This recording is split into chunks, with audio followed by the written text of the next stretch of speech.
Hey, how's it going, guys? It's me, Chris, again, and today we have a 2018 Mercedes C300 maintenance light reset. Keep in mind this car is a little tricky. We're gonna be using this call button over here on the right side, and the OK button on the left side, and up and down. Now here's the tricky part. Go ahead and turn on your car to the first click. Okay.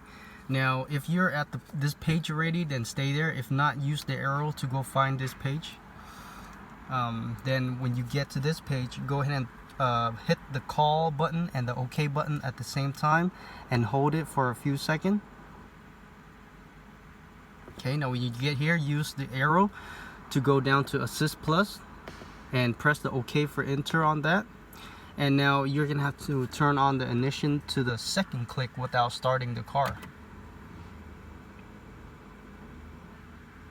Okay, now, okay, see, you get here, and then you're gonna scroll down to full service, press OK on that, go down to confirm service, click OK on that, scroll down to yes, click OK on that, and confirm,